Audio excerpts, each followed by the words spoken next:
성도님들 안녕하세요. 예, 강릉교회 메시 최성근입니다. 옛날엔 메시였는데 지금은 그냥 돼지입니다. 어제 강원 전체 장로회의를 우리 교회 예배당에서 했습니다. 그 박용시 형제님이랑 홍인숙 자매님이 왔다 가셨어요. 두 분을 보니까 이제 반갑기도 하고 그랬습니다.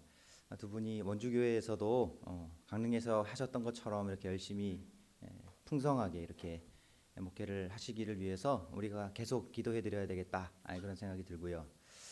자, 그런데 저는 사실 박용시 형제님이 강릉을 떠나시면 우리 강릉 명주로 교회에 화초가 조금 줄어들 거라고 생각했습니다.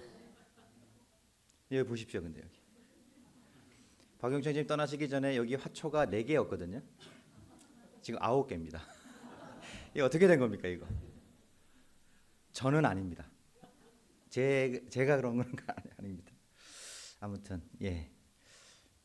그래도 뭐 좋으시죠? 숲속 같은 교회가 되었으면 좋겠습니다. 오늘은 사도행전 15장을 통해서 말씀을 교제하도록 하겠습니다. 사도행전 15장입니다. 우리는 교회의 분별과 선택이라고 하는 주제를 가지고 지난 3시간 동안 교제를 했고요. 오늘 마지막 시간입니다.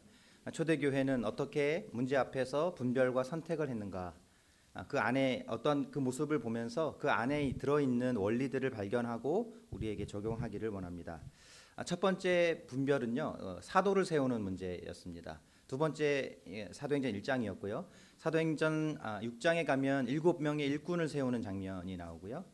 그리고 13장에 가면 선교사를 세우는 장면이 나오고, 오늘 15장에는요 이방인을 영접하는, 이방인의 구원을 인정하는 그런 대목입니다.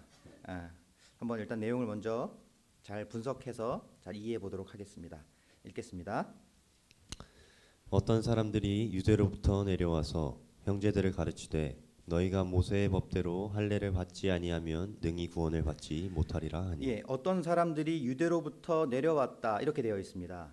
지금 15장은요. 지금 이 15장 1절은요. 안디옥 교회의 상황입니다. 안디옥 교회는요. 예루살렘 교회가 여기 있으면 안디옥 교회는 여기 있습니다.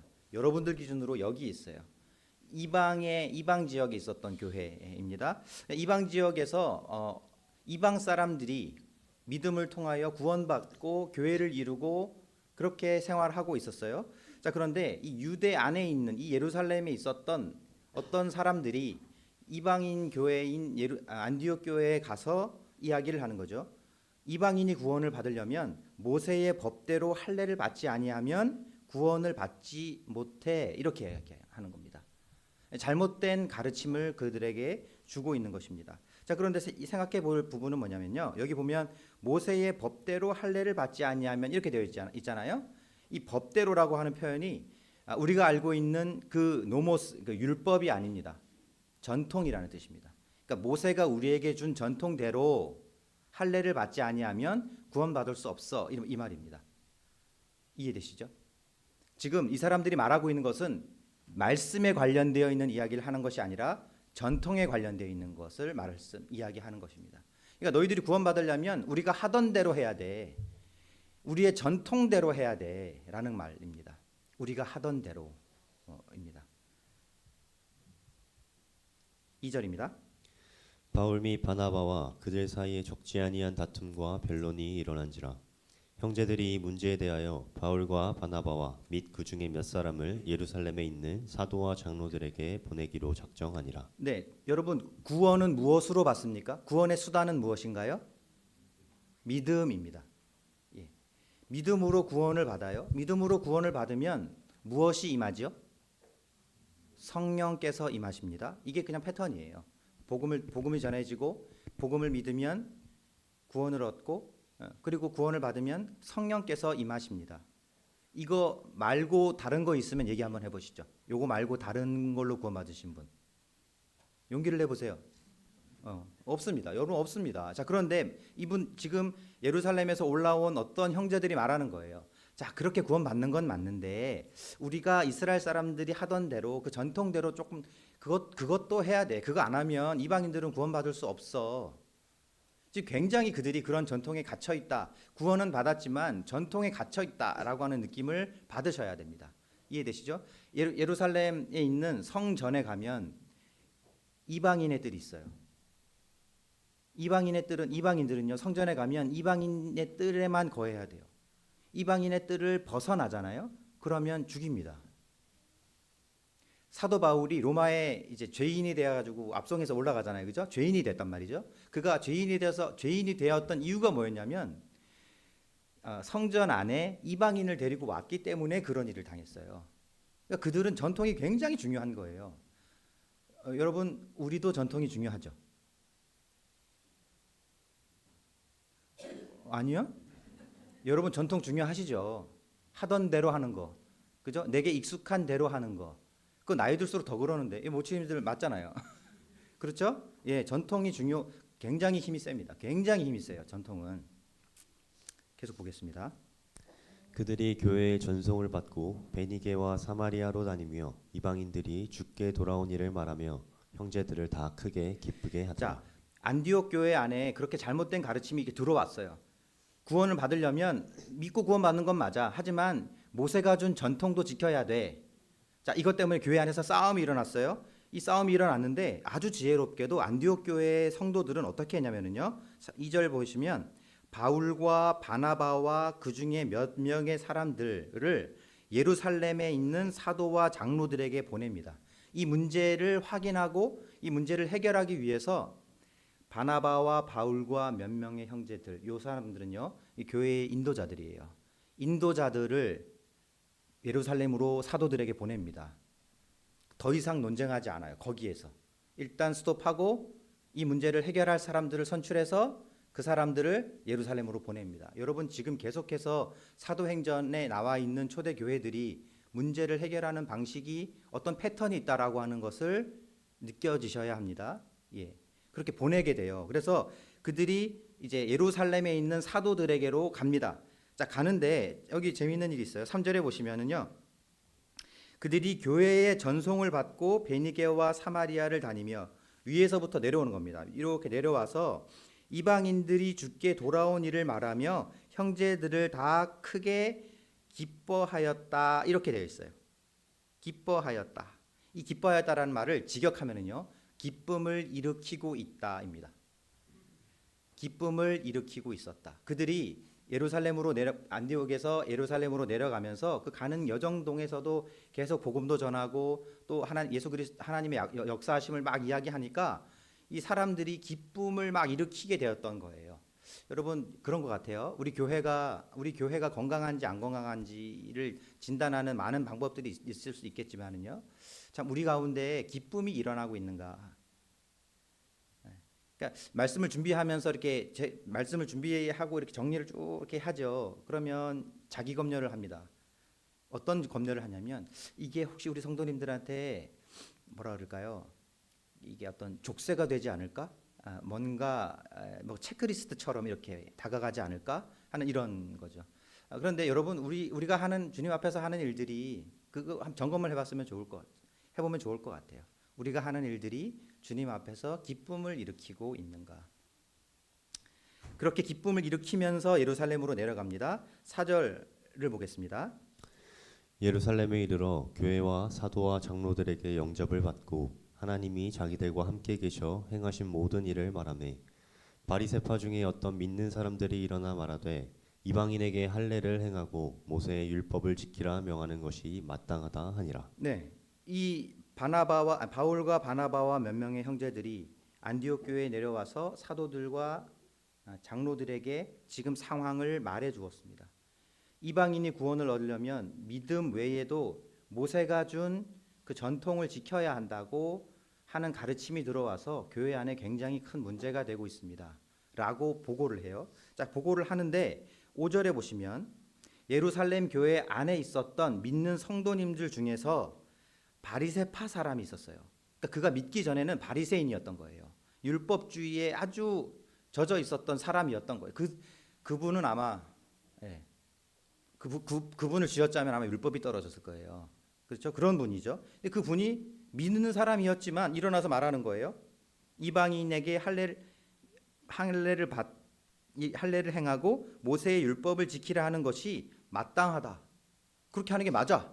그들에게 율법을 지키라고 말하는 게 맞아. 할례를 행하게 하라고 하는 게 맞아. 마땅하다라고 하는 말은요, 데이라고 해서 필연적으로 요구하다라는 의미입니다. 반드시 그거 하게 해야 돼라고 말한 거예요. 중요한 것은 그가 지금 믿는 사람이었다라는 거예요. 교회 안에 이렇게 강력하게 이야기하는 사람이 있었다라는 것입니다. 6절요.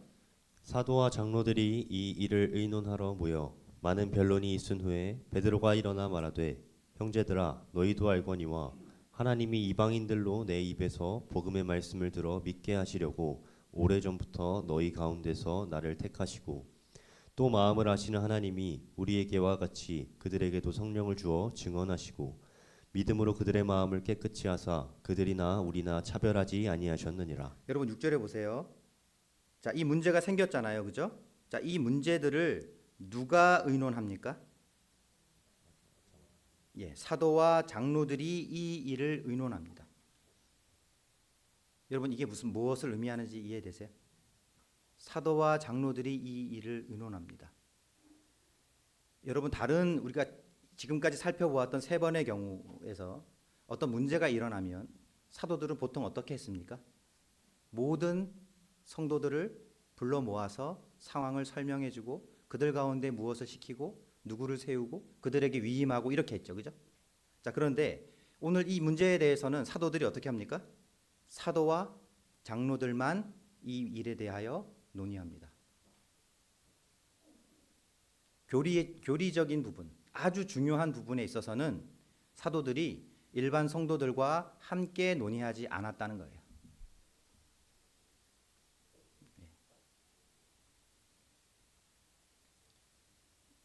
이것은 중요합니다. 이것은 굉장히 중요합니다. 그리고 많은 변론을 했다 이렇게 되어 있고요. 베드로가 일어나서 말했습니다. 자, 계속 읽겠습니다. 그러고 나서 이제 베드로가 본인이 이제 고넬료와 있었던 이야기를 하는 장면이 7절, 8절, 9절입니다. 10절 보겠습니다. 그런데 지금 너희가 어찌하여 하나님을 시험하여 우리 조상과 우리도 능히 매지 못하던 멍에를 제자들의 목에 두려느냐. 그러나 우리는 그들이 우리와 동일하게 주 예수의 은혜로 구원받는 줄을 믿노라 하니라. 네, 베드로가 일어났습니다. 베드로가 형제들 가운데 일어났습니다. 여러분 이 장면 어디서 기억나세요? 예, 1장에서 마띠아를 세울 때 많은 논의가 있었는데 그 중에서 형제들 가운데서 베드로가 일어났습니다. 일어났던 장면이 있습니다. 그 장면이랑 이 장면이 지금 오버랩되는 거예요. 여기서 베드로가 일어났다라고 하는 것은 그가 리더십을 행사했다라는 의미입니다. 많은 토론을 한 후에 이제 정리하기 위하여 결론을 내기 위해서 인도자가 일어나서 정리하는 거예요. 그리고 고넬료 사건을 이야기하고 믿는 자에게는 성령께서 우리에게 동일하게 구원 성령이 임하신다 이렇게 정리를 하고 있는 것입니다. 계속 보겠습니다. 온 무리가 가만히 있어 바나바와 바울이 하나님께서 자기들로 말미암아 이방인 중에서 행하신 표적과 기사에 관하여 말하는 것을 듣더니 여러분 7절에 보시면 많은 변론이 있은 후에라고 되어 있습니다. 많은 이야기를 했어요. 장로와 사도들이 모여서 많은 이야기를 했어요. 그런 상태에 많은 이야기를 하고 난 이후에 여러분 여기서 많은 변론이라고 하는 것은요. 많은이라고 하는 건요. 양적으로 많고 질적으로 깊은 뜻입니다. 아주 성숙한 그리고 이 성숙한 토론이 많은 그런 의미를 이 많은 변론 이렇게 표현을 한 것입니다. 이해되시죠? 아주 많은 변론을 했습니다. 아주 많은 토론을 나누었어요. 아주 깊이 있는 한마디로 성숙한 그런 토론을 나누었습니다. 많은 말들이 막 왔다 갔다 했어요. 자, 그런데 베드로가 일어나서 정리했어요. 그리고 나서 12절에 반응이 일어납니다. 어떤 반응입니까? 온 무리가 가만히 있었다 이렇게 이야기합니다. 온 무리가 가만히 있었어요. 베드로가 말하고 난 이후에는 온 무리가 가만히 있었습니다. 이것은 이제 질서가 세워지고 있다라고 하는 것을 우리에게 보여주는 것입니다.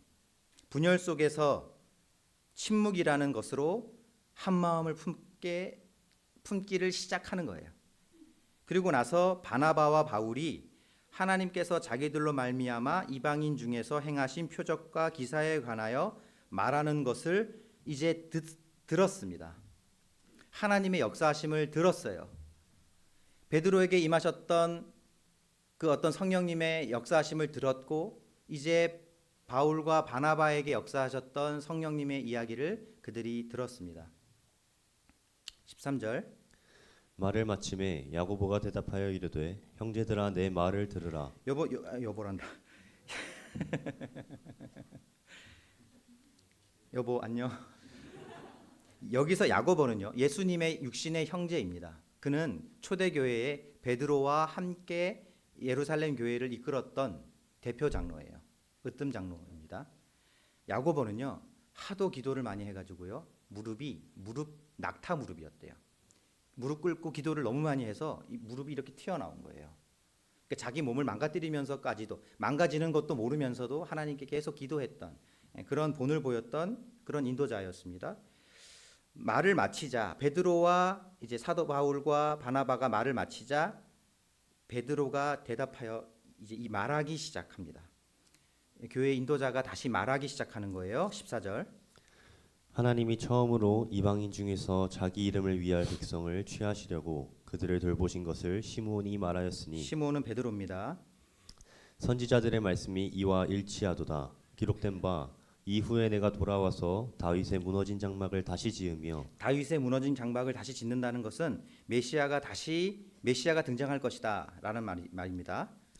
또 그 허물어진 것을 다시 지어 일으키리니 이는 그 남은 사람들과 내 이름으로 일컬음을 받는 모든 이방인들로 주를 찾게 하려 함이라 하셨으니. 예, 말씀을 근거로 이야기하고 있습니다. 모든 이방인이 주를 찾게 하려 함이라 이렇게 말합니다. 이거 아모스에 있는 말씀이고요. 18절. 즉 예로부터 이것을 알게 하시는 주의 말씀이라 함과 같으니라. 그러므로 내 의견에는 이방인 중에서 하나님께로 돌아오는 자들을 괴롭게 하지 말고. 자, 잠깐만요. 19절에 보시면 말씀으로 아모스에 있는 말씀으로 근거를 삼고요. 모든 이방인이 구원받을 수 있다는 것을 이제 정리를 하고요. 19절에 보시면 내 의견에는 이렇게 말합니다. 야고보가 내 의견에는이라고 말하는데 에고 크리노라고 발음하는데요. 그러므로 나는 이제 결정한다라는 말입니다. 이제 내가 여기서 결정한다. 여러분 대단한 권위 아닙니까 이거? 이제 이 무거운 주제를 이제 내가 결정한다. 여러분 오해하지 마십시오. 야고보가 진리를 이걸로 할까 저걸로 할까를 결정하겠다는 이야기가 아니고 야고보가 이미 정해져 있는 하나님의 진리를 발견하고 그 발견된 진리를 확정하겠다는 이야기입니다. 누가 한다고요 이거를? 누가 한다고요? 저는 아닙니다. 누가 한다고요? 야고보가 하겠다는 얘기예요. 야고보가 합니다. 여러분 이거 대단한 권위 아닙니까? 정말 무서운 권위 아닙니까? 그리고 바꿔 말하면요. 만약에 제가 여기서 야고보의 입장이었다면요. 저는 결정을 못했을 것 같아요. 이 얼마나 무거운 결정입니까? 그런데 그가 여기에서 결정합니다. 내가 결정한다. 계속 보겠습니다. 다만 우상의 더러운 것과 음행과 목매어 죽인 것과 피를 멀리하라고 편지하는 것이 옳으니 이는 예로부터 각 성에서 모세를 전하는 자가 있어 안식일마다 회당에서 그 글을 읽음이라 하더라. 이런 것입니다. 야고보가 결정한 것은 우리나 이방인이나 다 믿음으로 구원받고 성령을 우리와 동일하게 받고 우리와 동일한 그리스도인이고 동일한 교회다 이렇게 결정한다라고 확정을 지었어요. 그런데 그 결정한 내용을 가지고 20절에 보면 이 결정한 내용을 어떻게 하고 있죠?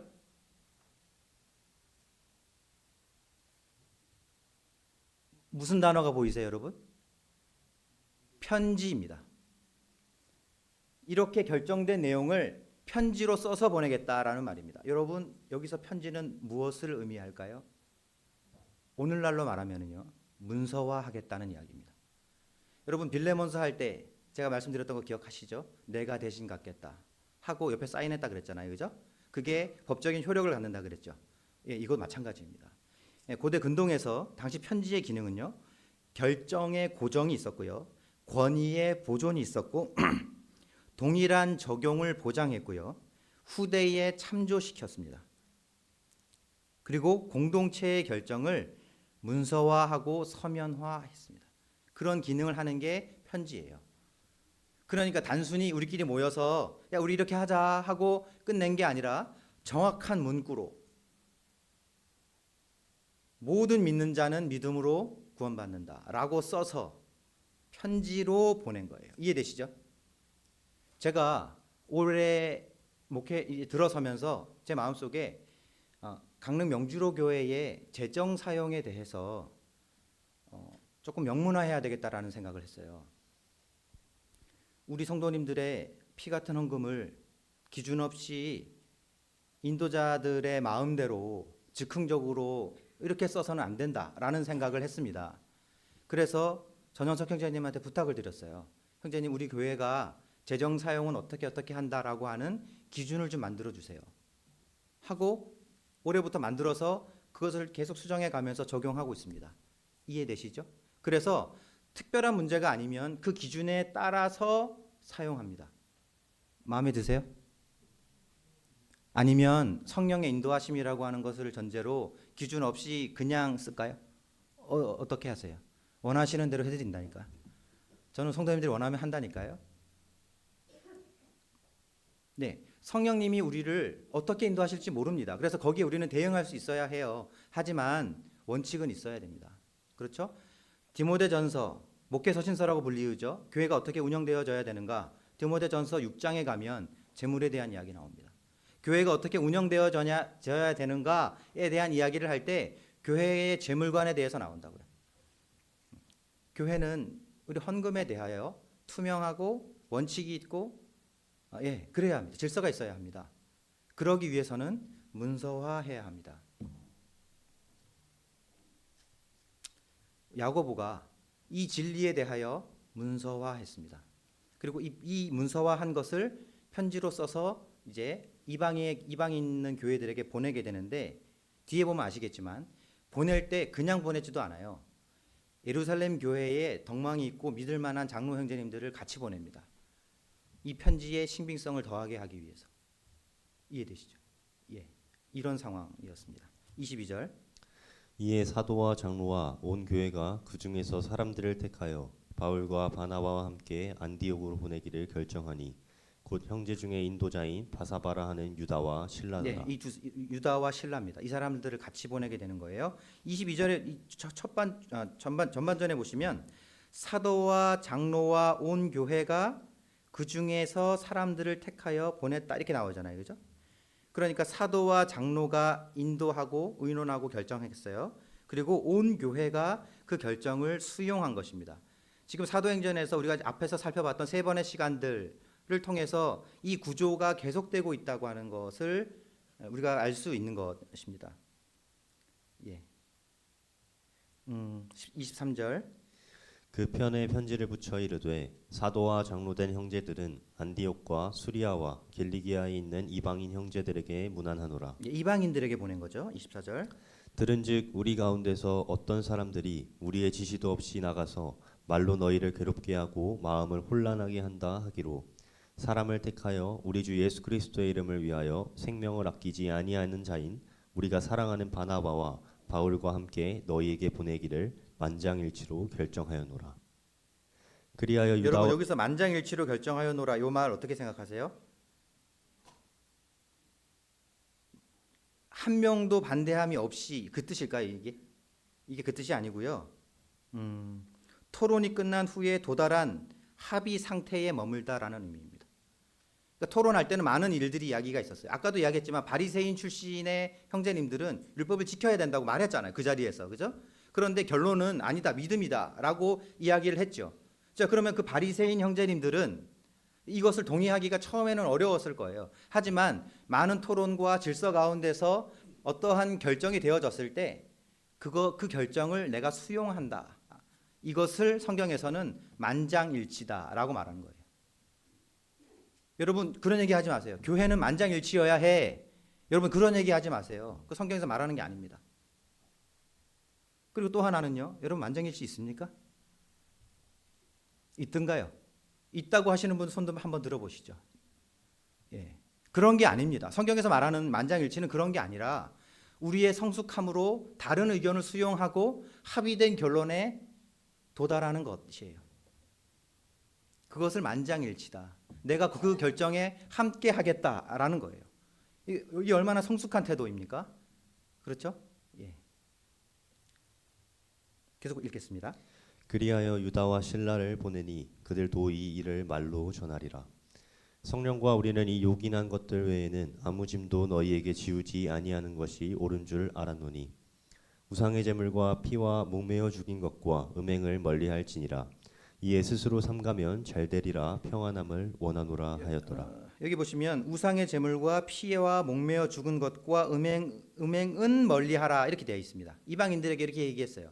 요 정도는 너희들이 안 했으면 좋겠어. 근데 이것은 여러분 이것은 약간 그들의 구원의 조건으로 이야기한 것이 아니고요. 이것은 유대인들이 아주 극도로 혐오하는 일이기 때문에 유대인들과 이방인들의 연합을 위하여 요 정도는 니들이 배려하는 차원에서 안 해라 하지 말아라라고 말해준 거예요. 배려하는 거죠 서로. 자 30절. 그들이 작별하고 안디옥에 내려가 무리를 모은 후에 편지를 전하니 읽고 그 위로한 말을 기뻐하더라. 예, 기뻐하였더라. 아까 위에서도 기뻐하였더라 나왔죠? 그리고 여기서도 기뻐하였더라 나왔죠? 여기도 기쁨을 일으키다라는 말입니다. 하나님 앞에서 우리가 하나님의 뜻에 어떤 일을 행할 때 우리 가운데 기쁨이 일어나는 것입니다. 여러분 우리 강림명주로 교회가 주님 안에서 기쁨을 일으키는 교회가 아니 우리가 기뻐하는 교회가 되었으면 좋겠습니다. 하나도 안 기쁘게 얘기하시네요. 이 32절. 유다와 실라도 선지자라 여러 말로 형제를 권면하여 굳게 하고 얼마 있다가 평안히 가라는 전송을 형제들에게 받고 자기를 보내던 사람들에게로 돌아가되 바울과 바나바는 안디옥에서 유하며 수다한 다른 사람들과 함께 주의 말씀을 가르치며 전파하니라. 예, 여기까지입니다. 예. 오늘은 우리가 알고 있는 예루살렘 회의에 대한 이야기입니다. 이방인들이 구원받기 위해서는 믿음 말고도 전통을 지켜야 한다라고 하는 가르침이 교회 안에 들어와서 문제가 되었어요. 그래서 이 문제를 해결하는 과정입니다. 이러한 문제를 해결할 때 초대 교회는 어떠한 모습으로 이 문제를 해결했는가를 살펴보면서 교회의 분별과 선택이 어떠해야 하는가를 보겠습니다. 첫 번째로는요. 교회는 분별과 선택을 위해서는 말씀이냐 전통이냐를 잘 구별해야 합니다. 지금 이 문제가 말씀에 관련되어 있는 거냐 아니면 전통에 관련되어 있는 거냐라는 문제입니다. 여러분 전통의 힘은 굉장히 셉니다. 여러분 여기 보시면 예루살렘에서 어떤 사람들이 안디옥 교회로 올라왔습니다. 그 사람들이 올라와서 교회 안에서 그것을 가르치기 시작했어요. 이것을 모세의 관행을 행해야 해 가르쳤습니다. 여러분 예루살렘에서 안디옥까지 몇 킬로인지 아세요? 480킬로입니다. 여기에서 부산이에요. 부산까지 걸어서 간 거예요. 그런데 오늘날처럼 우리 한국처럼 치안이 좋은 게 아니죠. 목숨을 걸고 가는 거예요. 걸어가면은요 한 3주에서 4주 정도 걸렸다고 해요. 3주에서 4주 정도 목숨을 걸고 강도의 위협과 추위와 굶주림을 이겨내면서 그들은 안디옥 교회로 갔습니다. 안디옥 교회로 가서 잘못된 전통을 말했어요. 여기서 가르치다라는 표현은요 미완료 형태, 부지런히 가르치다, 지금도 가르치다, 계속 가르치다라는 말이에요. 열심히 가르쳤어요. 이것 때문에 바울과 바나바와 다툼이 일어났어요. 여기서 다툼이라는 표현은요 소요 사태를 의미합니다. 교회 안에서 소요가 막 일어난 거예요. 그걸 불사할 만큼 이들은 전통을 굉장히 고수했습니다. 전통은 힘이 셉니다. 그렇죠? 우리 교회 안에서도 전통은 힘이 세요. 마치 전통이 더 많은 부분 말씀보다도 어떨 때는 전통이 더 위에 있는 경우도 있어요. 예. 한번 찾아보실까요? 한번 찾아보세요. 있습니다. 이거 말씀은 아닌데 교회의 전통이 말씀 권위 위에 있어서 말씀을 통제하는 경우입니다. 그런데 우리 교회가 지혜롭다면 생각해야 하는 것이죠. 말씀이냐 전통이냐. 이게 지금 전통에 관련 있는 거냐 아니면 말씀에 관련되어 있는 거냐. 그 이야기입니다. 방송부에서 방송부 형제님들이 여기 뒤에 이렇게 크게 이렇게 배경을 조금 이렇게 하면 어떻겠냐고 의견을 내셨어요. 분위기도 이렇게 하면 분위기도 조금 쉽게 바꿀 수 있고 그리고 무엇보다도 카메라 포커스도 잘 잡히고 그리고 이제 현수막으로 이렇게 하면 이렇게 분위기도 그때마다 바꿀 수 있고 이게 좋을 것 같다 하고 이제 의견을 내셨어요. 일리 있는 의견이에요. 자, 그런데 또 반대쪽 의견, 건축 쪽 형제님들은 얘기가 좀 달랐어요. 이거 이대로 이거 괜찮지 않아? 이제 그냥 깔끔하잖아요. 깔끔하고 좋잖아. 깨끗하잖아요. 그렇죠? 그리고 이게 그렇게 처음부터 이렇게 교체가 가능한 구조로 처음부터 설계가 되고 한 거랑 다 끝난 다음에 거기다 덧붙이는 거랑은 이게 깔끔도가 다르다는 거예요. 그래서 그냥 더 쓰면 좋겠대요. 누구 말이 맞을까요? 이거 어떡할까요? 그래서 여러분, 이 말씀입니까? 전통입니까? 그런데요, 여러분, 이런 문제 가지고 우리가 마음이 상할 수 있어요. 그렇죠? 네. 이런 문제 가지고 논의하다가 마음이 상해요. 말 한 번 그냥 실수로 나가서. 네. 예전에 제가 청년 때요. 그때 당시 장로님들한테 죄송합니다. 제가 청년 때 교회 벽에다가 뭐 좀 붙이고 싶은데 그때 당시 장로님들이 벽에 못 붙이게 하셨었어요. 왜 못 붙이게 하셨냐면요. 이 붙였다가 떼면은 페인트가 같이 떨어져요. 그러니까 못 붙이게 하시는 거야. 그래서 뭘 붙이려고 붙이겠습니다. 그러면 붙이지 말라고 하셨어요. 그래서 제가 말 안 하고 붙였어요. 그랬더니 떼시더라고. 막 혼나고 막 그랬어요. 근데 마음이 좀 안 좋았어요. 아니 교회에서 이렇게 행사하고 막 이러면 좀 붙이게 좀 해주시지. 이렇게까지 하시나. 그런데 제가 장로가 되고 나서 보니 우리 청년들이 여기 뭐 붙이는 게 좀 마음에 걸려요. 붙이면 저거 떨어지면 페인트 떨어지는데 이 생각이 드는 거예요. 그래서 그때를 생각하면서 웃게 되는 거죠. 야, 입장이 바뀌니까 서는 자리가 바뀌면 보이는 것도 바뀌고 다 그렇구나. 그런데 여러분 이거 말씀입니까? 전통입니까? 이 주제는 이 정도로 하고 넘어가시죠. 네. 여러분 우리가 하나님 앞에서 어떤 분별을 할 때 첨예한 대립을 할 때 이게 말씀이냐 전통이냐를 분별해야 합니다. 그리고 전통의 힘이 너무 셀 수 있다라는 생각도 해야 합니다. 그리고 말씀이 우선해야 합니다. 두 번째로는요. 교회의 분별과 선택을 위해서는요. 이것이 논의의 대상이냐 논의의 대상이 아니냐라고 하는 것을 분별해야 합니다. 문제가 생겼죠. 교회 안에 문제가 생겼습니다. 자, 문제가 생겨서 바울과 바나바와 몇몇 형제들을 예루살렘 교회로 보냅니다. 자, 그 교회로 가서 이 문제를 논의하는데 누가 논의했죠? 6절에 보시면 누가 논의했다고 되어 있죠? 사도와 장로들이 이 일을 논의했습니다. 다른 문제들은 다 형제들을 함께 모여서 같이 했는데 그 형제들을 세워서 했는데 이 문제에 있어서만큼은 사도들과 장로들이 이 일을 의논합니다. 여러분 저를 잠깐 봐주십시오. 이거 너무 중요한 얘기인데요. 여러분 교회에는요. 우리 성도님들과 함께 논의할 게 있고요. 장로들이 논의할 게 따로 있습니다.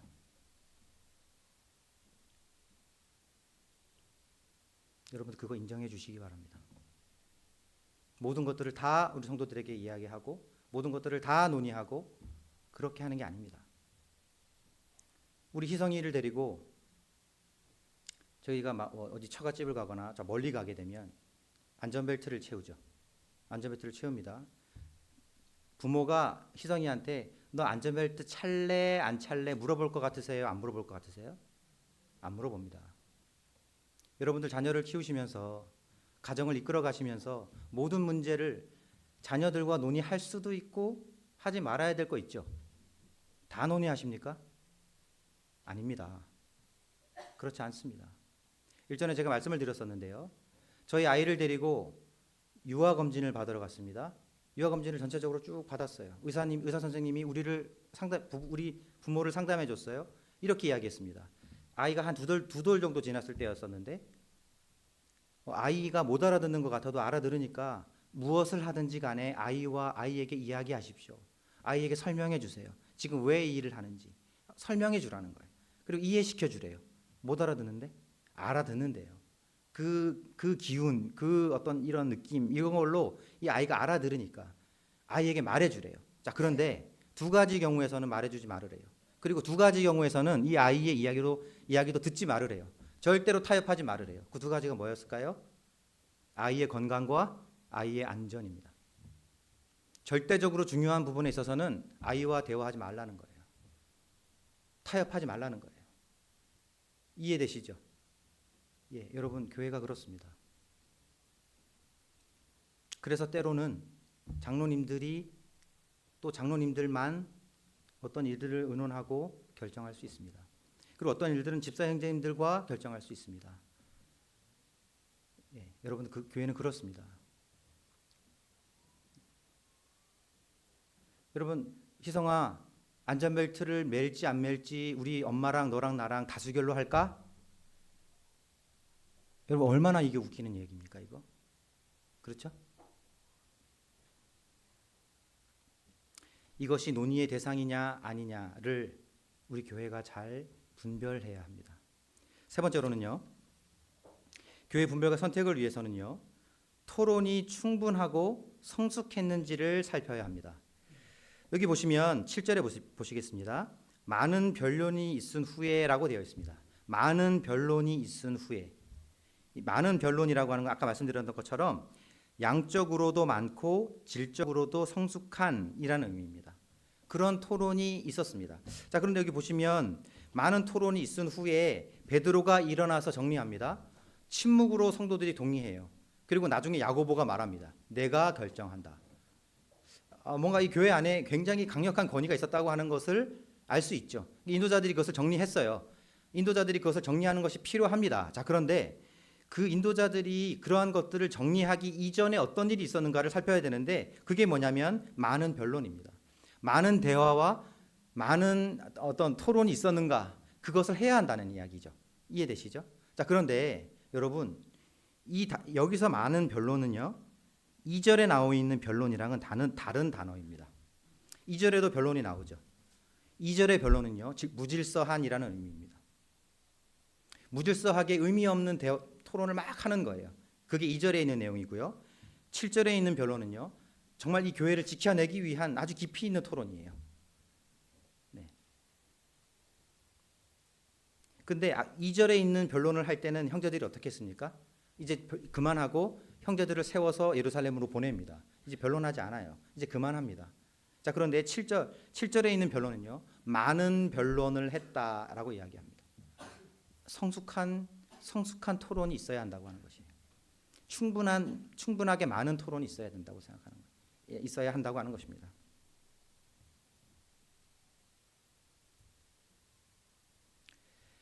여러분 우리 의미 있는 토론이 우리 교회 가운데 있어야 한다고 믿습니다. 의미 있는 토론을 하기 위해서는요. 의미 없는 토론이 무엇인지를 감지해야 돼요. 빨리 알아차려야 돼요. 그냥 이야기하는 건지 이게 교회를 무너뜨리는 건지 아니면 교회를 살리고 있는 건지 그것을 우리가 분별해야 합니다. 마지막 네 번째인데요. 교회의 분별과 선택을 위해서는요.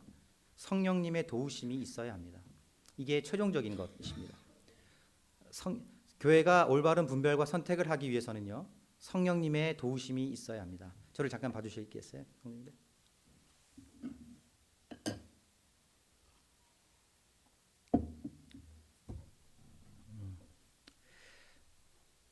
성령 하나님이 지금 이 순간에도 우리 가운데서 역사하고 계십니까? 예, 정말 믿으세요? 예, 믿습니다. 성령 하나님은요, 어제나 오늘이나 지금도 앞으로도 계속 쭉 우리 가운데서 역사하실 겁니다. 네. 제가 이걸 어떻게 표현을 해야 되나 어제까지도 고민을 많이 했는데요. 그런데 문제가 있습니다. 우리가 여러분 성령의 인도하심 정말 강력하게 성령님이 우리 가운데서 역사하고 계신다고 하는 것을 믿으시는데 문제가 있어요. 그게 뭐냐면 그런 대전제에도 불구하고 사실 성령의 인도하심을 분별하기는 어렵지 않습니까? 그렇지 않으세요? 성령님이 우리를 어떻게 이끌어가고 계시는지 우리가 확실하게 딱 알기는 실제적으로는 좀 어렵지 않으세요? 예, 저만 어렵는 거나요? 아니죠. 어려우시죠. 실제적으로 어렵습니다. 이거 어렵습니다. 이 부분에 대해서 베드로의 고백을 통해서 한번 실마리를 찾아보도록 하겠습니다. 많은 성숙한 변론들이 왔다 갔다 했습니다. 그 가운데서 베드로가 일어났습니다. 베드로가 일어나서 이제 이 상황을 정리합니다. 많은 토론은 필요하지만 어느 시점이 되면 인도자가 일어나서 이 상황을 정리해야 합니다. 그래서 베드로가 일어나서 이 상황을 정리합니다. 어떻게 정리하냐면요. 예전에 나에게 있었던 일을 말합니다. 그 일이 무엇이었나요? 고넬료 사건입니다. 사도행전 10장의 내용이죠. 여기 지금 15장이고요. 10장에 있었던 고넬료 사건이에요. 자기가 요바에 있는 시몬의 집에 있었는데 거기서 내가 기도하고 있었는데 하늘에서 네 기퉁이가 달린 보자기가 내려와서 그 안에 부정한 짐승이 있었어요. 성령께서 말씀하셨어요. 잡아먹어라. 그러니까 베드로가 뭐라고 합니까? 아유, 저는 그런 부정한 음식을 먹어본 적이 없습니다. 이 일이 3번 있었어요. 저는 부정한 음식을 먹어본 적이 없습니다. 그러니까 성령께서 뭐라고 하셨냐면 내가 깨끗하게 한 것을 부정하다 하지 마라. 이렇게 말씀하세요. 이 일이 3번 있어요. 3번 왔다 갔다 해요. 그러니까 베드로가 이게 뭐지 하고 성경의 10장에 보면요. 그가 의아하게 생각했다. 이렇게 나와요. 이해가 안 됐던 거예요. 이 뭐지? 이렇게 된 거예요. 그리고 나서 고넬료가 보낸 사람들에 의해서 그가 고넬료 집에 갑니다. 그래서 고넬료가 거기서 복음을 듣고 구원을 받고요. 고넬료가 보는 데서 성령이 임하시는 장면을 봐요. 그러면서 깨달은 거예요. 아, 이방인들도 우리와 동일하게 성령을 받는다라고 이야기합니다. 그 얘기를 여기서 해요. 그러면서 말하는 게 뭐냐면 이 고넬료 사건은요. 지금 이 15장 사건의 약 12년 정도 전 사건이라고 예측하는데 12년 전에 이미 그렇게 정리가 끝난 얘기를 이제 갖고 와서 왜 너희들은 이방인들에게 짐을 지어 주려고 하느냐라고 하면서 정리를 해요. 이해되시죠? 하나님은 지금 이 15장에 있는 이 사건을 아시고 이미 10수년 전에 베드로를 준비시키셨던 거예요. 성령님께서 그를 그때부터 이끌어 오신 거예요. 이해되시죠? 예. 하나님이 지금 미래를 내다보고 우리 가운데 어떤 일을 하고 계실지도 모른다는 거예요. 그런데 중요한 것은 이겁니다. 10수년 전에 베드로가 고넬료를 만날 때 일어났던 그 많은 일들과 이끄심이 있었어요. 근데 그가 그 성령의 인도하심을 다 충분히 이해하고 수용하고 납득하고 아멘이 되어서 갔습니까? 그렇지 않습니다. 의아해했다. 의아해하면서 갔다라고 되어 있습니다. 이해가 되지 않지만 순종했다는 이야기예요. 우리는 이것을 가지고 자기 부인이다 이렇게 이야기합니다. 부정한 음식, 이방인과 함께 먹는 것 이런 것들은요. 유대주의적인 배경을 갖고 있었던 베드로에게는 특히 유대주의적인 배경을 갖고 있는 교회의 인도자였던 베드로는 하면 안 되는 일이에요. 그런데 그가 그런 배경 속에서 부딪힘이 있었음에도 불구하고 성령께서 인도하시니 그냥 의아해하면서 그 일을 순종한 거예요. 여러분, 성령님의 인도하심을 분별하고 인도하심을 받기 위해서는 무엇이 필요합니까? 이해가 아니라 순종하고자 하는 자기 부인이 필요한 것이에요. 우리가 성령의 인도하심을 분별하지 못하는 이유는 어쩌면 우리 마음속에 자기를 부인하기가 겁나는 마음 때문인지도 모릅니다. 내가 아직 놓지 못하는 그 무엇이 있어서 그런지도 몰라요. 우리 사도행전 9장에 한번 가볼까요? 9장 43절입니다.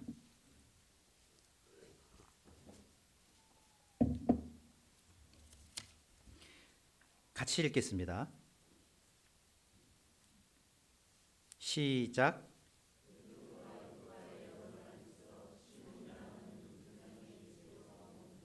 예, 제가 다시 한번 읽겠습니다. 베드로가 요바에 여러 날 있어 시몬이라 하는 무두장이의 집에서 머무니라.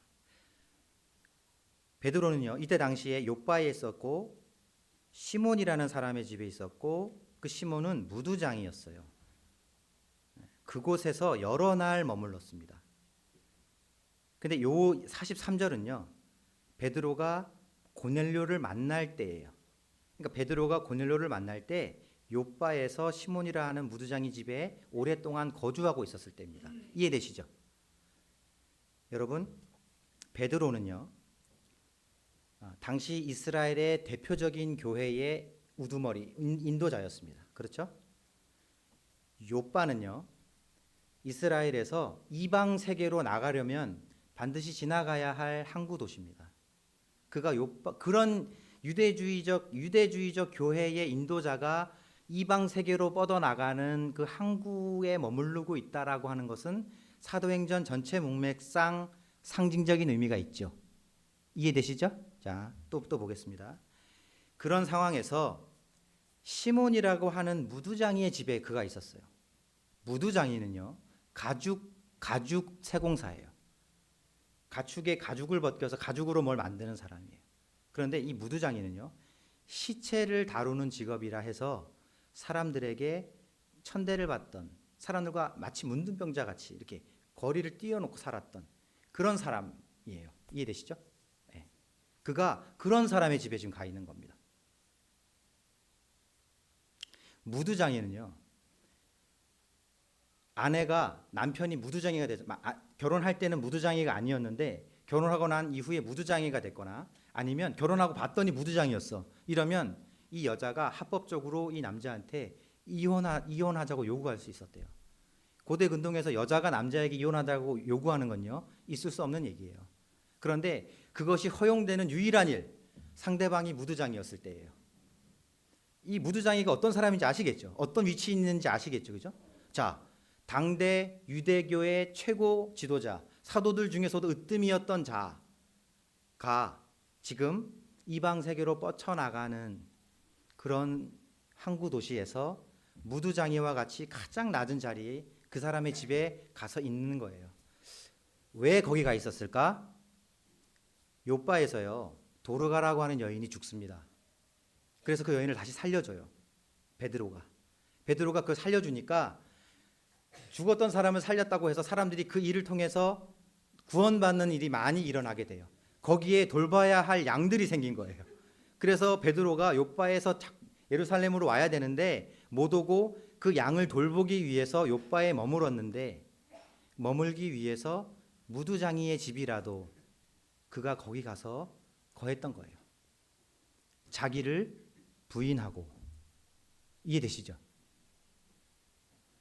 오직 성령이 너희에게 임하시면 너희가 권능을 받고 예루살렘과 온 유대와 사마리아와 땅끝까지 이르러 내 증인이 될 거야.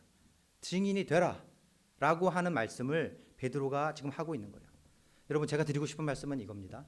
성령의 인도하심을 받기 위하여 베드로는 자기를 부인했어요. 자기가 가지고 있었던 성장 배경, 자기가 가지고 있었던 스타일, 자기가 좋아하는 것, 자기의 유대적 배경, 자기 사회적인 위치, 그리고 다 내려놓고 무두장이 집에 머무르면서 거기 있는 양들을 돌본 거예요. 그러고 있다가 고넬료에게 가서 그에게 복음을 전하고 그를 도왔던 것이죠. 이해되시죠? 그리고 성령의 인도하심을 받기 위해서는 자기를 부인해야 합니다. 자기 스타일을 내려놔야 해요. 정리하겠습니다. 교회 분별과 선택을 위해서는요, 말씀이냐 전통이냐를 잘 구별해야 합니다. 두 번째로는요, 이것이 논의의 대상이냐 논의의 대상이 아니냐를 구별해야 합니다. 세 번째로는요, 토론이 충분하고 성숙했는가를 봐야 하고요. 마지막 네 번째로는요, 성령님의 도우심을 입어야 합니다. 그리고 성령님의 도우심을 입기 위해서는 자기를 부인해야 하는 것이죠. 이해되시죠? 한 말씀만 드리고 마치겠습니다. 우리는 사도행전을 통해서 교회 분별과 선택이라고 하는 주제로 네 번의 말씀을 교제했습니다. 저는 이 말씀을 1년 전부터 준비했습니다. 물론 다시 최근에 와서 다시 처음부터 준비했지만 1년 전부터 생각하고 묵상하고 지금까지 왔습니다. 저는 목회자로서 사역자로서 생각이 들었어요. 주님이 그런 마음을 주셨다고 생각합니다. 우리 교회가 분별과 선택에 있어서 성숙해야 한다. 그리고 사도행전을 살펴보았습니다. 여러분, 사도행전을 살펴보면서 제가 내린 결론을 말씀드리겠습니다. 사도행전에서 말씀하는 교회의 분별과 선택은요, 이런 것이었습니다. 말씀 위에 세워져 있는 교회는, 말씀이 기준이 되어 있는 교회는 잠깐의 고통은 있을지언정 싸우지 않습니다. 우리가 싸우는 이유는 말씀이 기준이 되어 있지 않기 때문입니다.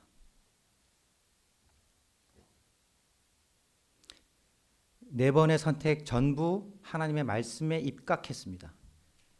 그리고 문제가 일어날 때 사도들은요, 오히려 말씀과 기도에 창념했습니다. 그리고 오늘 말씀도요, 하나님의 말씀을 발견하는 일이었어요. 여러분, 우리 교회가 하나님 앞에서 바로 서기 위해서는 말씀과 기도가 바로 서야 합니다.